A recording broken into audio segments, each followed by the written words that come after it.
La cordillère des Andes n'a rien à envier à l'Himalaya. Elle s'étend sur 7000 km, depuis le Venezuela jusqu'en Terre de Feu, ce qui en fait le plus long massif montagneux de la planète.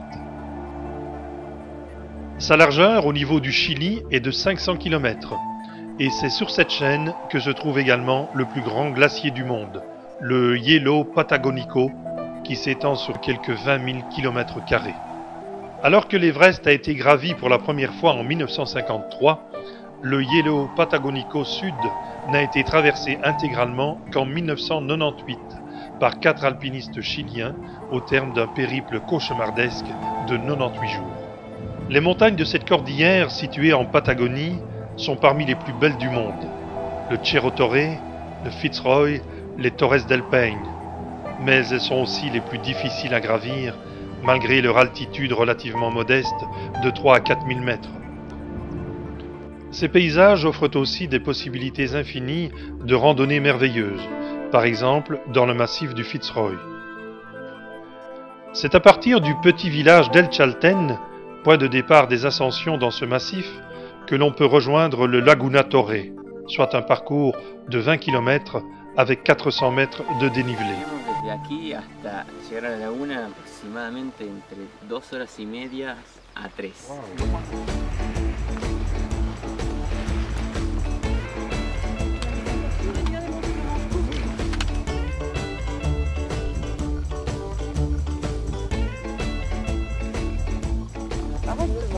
À une altitude comprise entre 400 et 600 mètres, on trouve une forêt composée en majorité de hêtres primitifs hérités de l'ère secondaire, les Notophagus, qui sont de véritables fossiles avec des troncs rampants pouvant atteindre 8 mètres de long. On a ici une preuve vivante du climat terrible et du vent qui peut tordre et briser ces troncs énormes.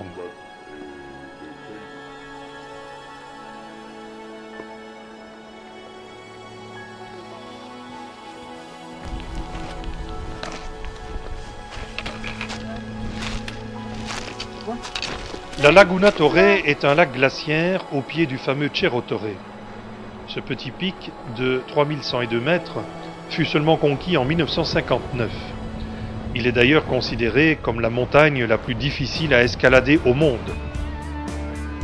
Depuis El Chalten, on peut aussi atteindre le camp de base du Fitzroy à la Laguna de los Tres.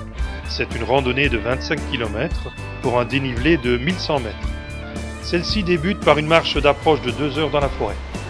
Après la traversée du Rio Blanco, il reste 3 heures et 800 mètres de dénivelé pour arriver à la base du Fitzroy.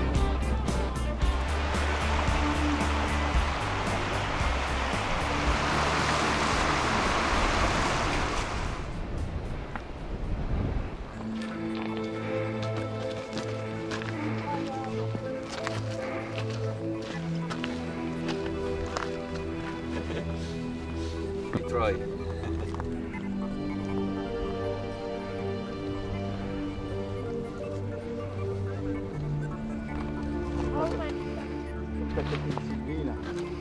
À côté du Fitzroy, les montagnes ont des noms familiers.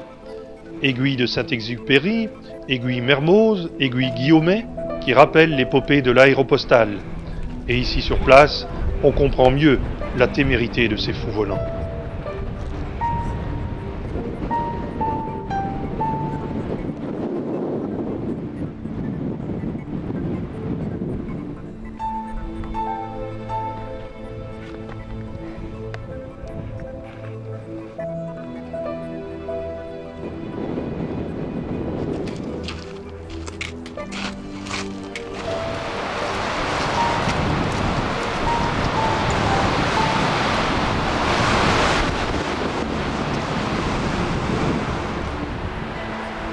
Les vents terribles venant de l'océan Pacifique heurtent de plein fouet le Fitzroy, formant ainsi des nuages caractéristiques semblables à de la fumée.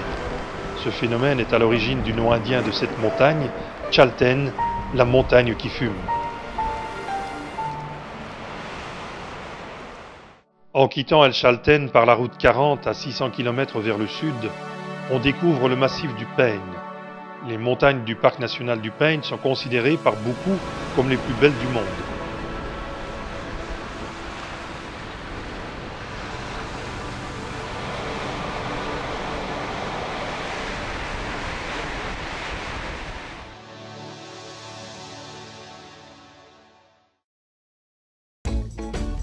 Le trek classique dans le peigne s'appelle le W en raison de sa forme et dure de 4 à 5 jours.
Le vent est terrible et continuel, ce qui force les arbres à pousser en drapeau comme on le voit ici.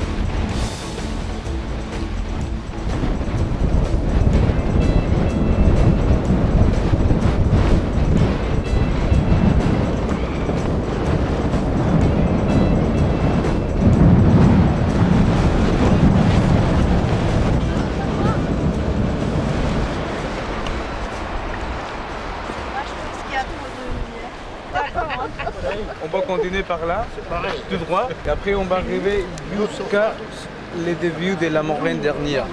Il faut faire gaffe quand on marche par là, parce que la plupart des personnes, c'est par là qui souffrent des entorses, des guises, des foulures. Hein.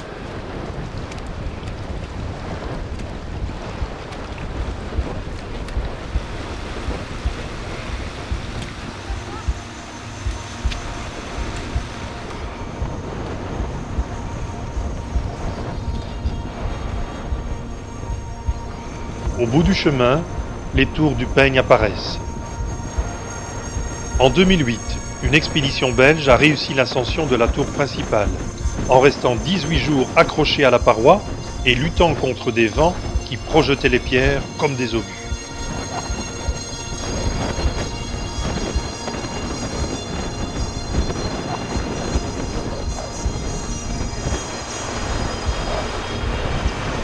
Au XXIe siècle, on est parfois tenté de croire que l'homme est le maître du monde et qu'il a exploré tous les recoins de notre planète. Pourtant, il existe des étendues immenses qui sont encore inconnues, en particulier ici, sur la cordillère des Andes, dans les montagnes et les glaciers de Patagonie.